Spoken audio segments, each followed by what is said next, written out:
guys, welcome to Middle Row or welcome to the third video of our first chapter matter in our surrounding। तो last दो videos में हमने पहले तो ये देखा था कि आखिर मैटर क्या होता है और मैटर को क्लासिफाई करने के लिए उसके दो प्रॉपर्टीज़ बहुत इंपॉर्टेंट है, एक फिजिकल नेचर और एक केमिकल नेचर। ठीक है, और लास्ट वीडियो में हमने देखा था कि आखिर फिजिकल नेचर ऑफ मैटर क्या होता है। तो हमें पता चला था कि फिजिकल नेचर ऑफ मैटर यानी कि मैटर जो है हमारा फिजिकली पार्टिकल से बना हुआ है। तो इस वीडियो में फ़िलहाल हम पार्टिकल्स के बारे में थोड़ी सी छानबीन करेंगे, उनकी थोड़ी बैक स्टोरी जानेंगे और उनके थोड़े सा कैरेक्टरिस्टिक्स जानेंगे।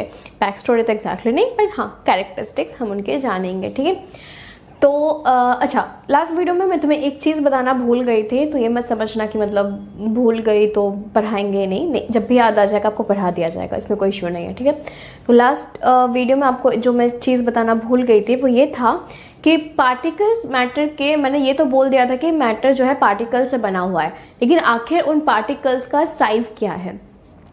तो मैंने शायद आपको पढ़ाते टाइम कल वैसे बहुत बार बोला था कि पार्टिकल्स देखने की कोशिश मत करना, क्योंकि वो बहुत ही छोटे होते हैं साइज़ में। अब छोटा तो बता दिया, कितना छोटा होता है साइज़ में। ठीक है, सो साइज़ ऑफ पार्टिकल्स इतने छोटे होते हैं कि तुम उनको अपनी नेकेड आई से नहीं देख सकते हो, और you can say the size of a particle is beyond imagination. Okay, तो साइज क्या होता है इसका साइज होता है बियॉन्ड योर इमेजिनेशन। ठीक है, अच्छा, तो ये एग्जैक्टली कैरेक्टरिस्टिक्स पे नहीं आता है, पर इससे पहले कि हम कैरेक्टरिस्टिक की तरफ बढ़े, ये चीज़ आपका जानना ज़रूरी है कि आखिर पार्टिकल्स के साइज़ क्या है। और ये चीज़ प्रूव करने के लिए एक्चुअली आपके एनसीईआरटी टेक्स्ट बुक में एक एक्सपेरिमेंट भी है जो मैंने नहीं करवाया। तो मैं चाहूँगी कि अगर कल आपने वो पार्ट नहीं देखा है वीडियो देखने के बाद, तो आज ज़रूर जाइए वो एक्सपेरिमेंट देखिए। ठीक है, और आज का जो सब टॉपिक है आपका कैरेक्टरिस्टिक ऑफ पार्टिकल, ये थोड़ा सा लंबा सब टॉपिक है क्योंकि इसमें मैं आपको दो एक्सपेरिमेंट समझाने वाली हूँ। तो ये जो वीडियो है ये दो पार्ट्स में डिवाइडेड रहेंगे। पहले दो पॉइंट्स आज पढ़ाया जाएगा और कल एक और पॉइंट पढ़ाया जाएगा। ठीक है, चलो, कैरेक्टरिस्टिक ऑफ पार्टिकल। तो अगर तुम्हें याद हो तो मैंने लास्ट वीडियो में ये भी बोला था कि जो पानी के जो पार्टिकल्स हैं उनके बीच में थोड़ा गैप होता है, वहीं पे जाके हमारे नमक सेटल डाउन होते हैं। तो पहला कैरेक्टरिस्टिक क्या है पार्टिकल का, the particles of matter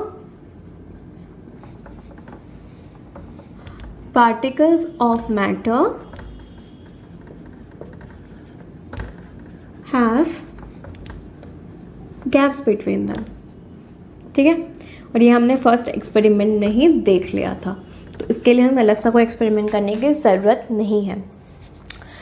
next हमें जो प्रूव करना है या नेक्स्ट हमारा जो कैरेक्टरिस्टिक है वो ये है कि पार्टिकल्स ऑफ मैटर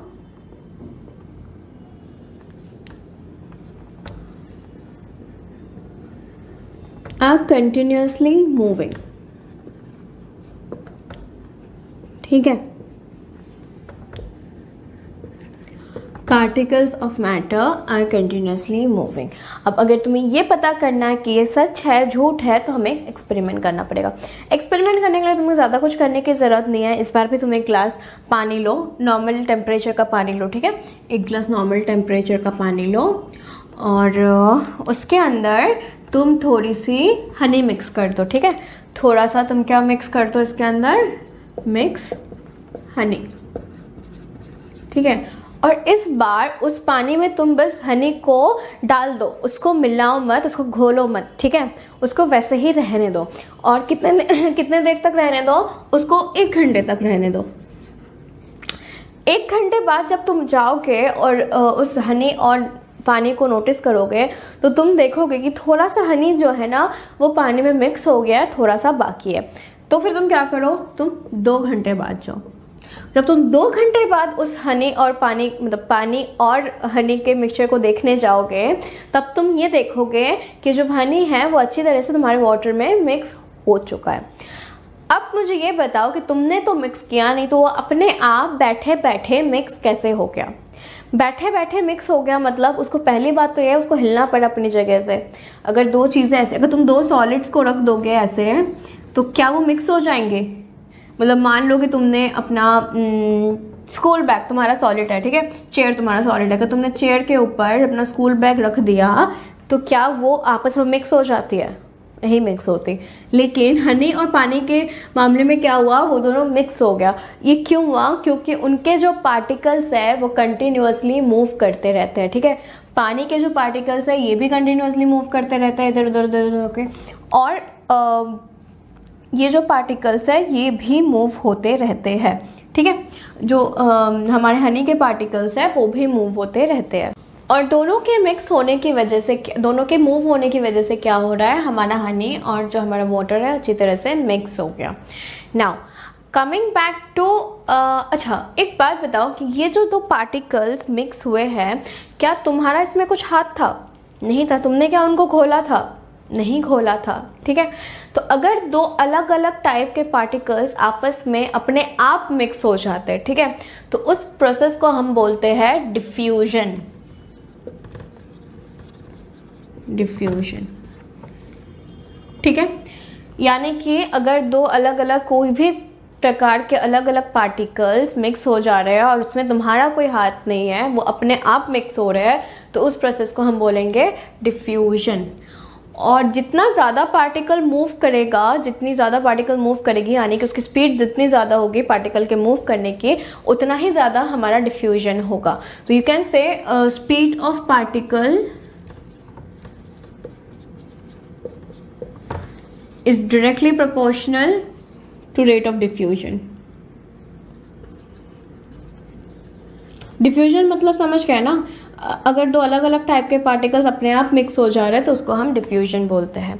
अच्छा, एक चीज़ तुमने शायद फिजिक्स में पढ़ी होगी या नहीं पढ़ी होगी मुझे नहीं पता, बट हाँ शायद तो पढ़ लेनी चाहिए अभी तक, कि अगर कोई भी मैटर मूव करता है, ठीक है, अगर कोई भी पार्टिकल है, कोई भी चीज़ दुनिया की अगर वो मूव करती है तो वो एक एनर्जी पोजेस करती है जिसका नाम है काइनेटिक एनर्जी। तो ये देखो, हमारे पार्टिकल्स, हमने पता किया कि हमारे जो पार्टिकल्स है वो बहुत ज़्यादा मूव कर रहे हैं, ठीक है। तो अगर वो मूव कर रहे हैं तो जाहिर सी बात है हमारे जो पार्टिकल्स है वो भी काइनेटिक एनर्जी पोजेस करते हैं। तो एक और चीज़ क्या है, पार्टिकल्स possess काइनेटिक एनर्जी, जिसको हम शॉर्ट फॉर्म में KE भी लिखते हैं। अच्छा, एक और जो मैंने तो थोड़ी देर पहले एग्जांपल दिया था कि चेयर है, चेयर के ऊपर हमने बैग रख दिया और चेयर और बैग मिक्स नहीं हुआ।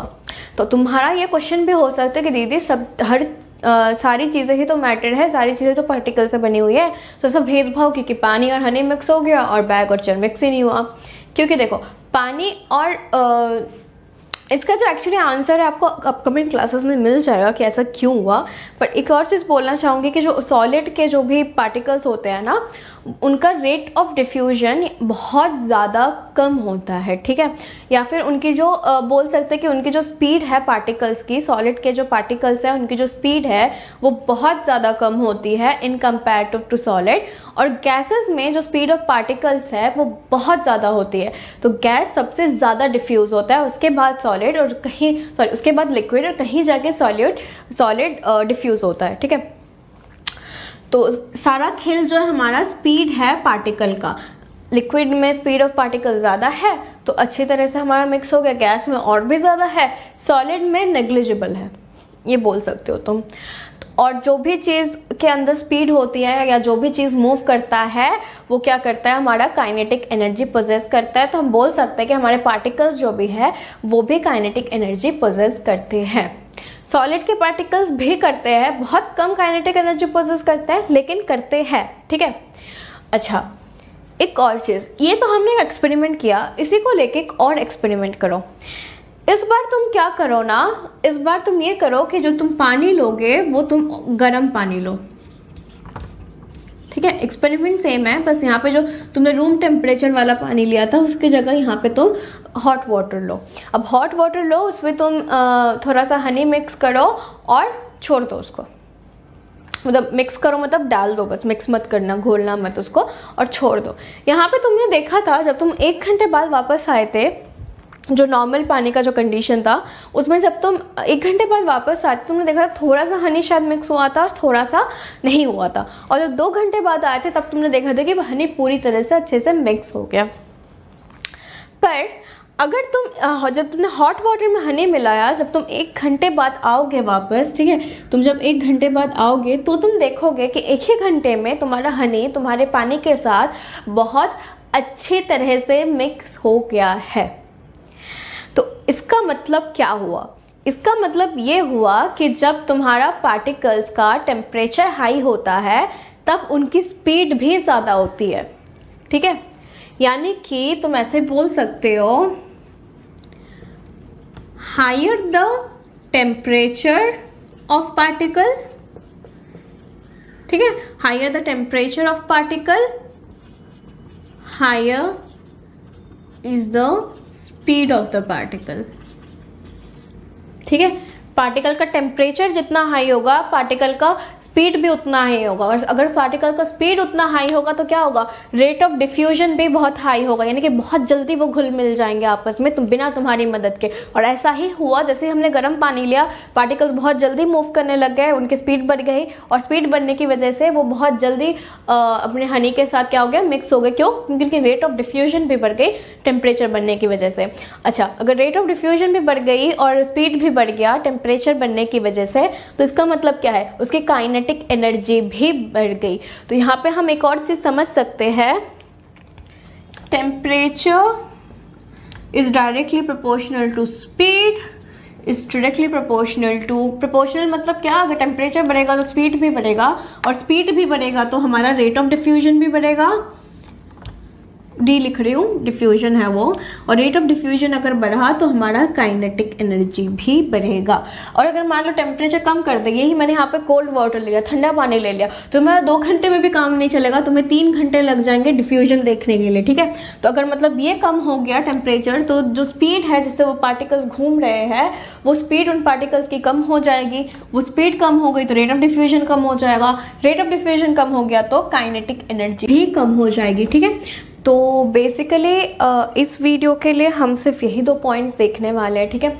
और एक पॉइंट भी है जो कैरेक्टरिस्टिक ऑफ पार्टिकल्स में आता है, तो हम वो नेक्स्ट वीडियो में देखने वाले हैं, बिकॉज उसका भी एक एक्सपेरिमेंट मैं आपको एक्सप्लेन करने वाली हूँ। अभी कंटिन्यू करेंगे तो बहुत ज़्यादा लॉन्ग हो जाएगा, तो ये मैं समझना कि आधा पढ़ाया नहीं पढ़ाया जाएगा, कल पढ़ाया जाएगा आपको, ठीक है।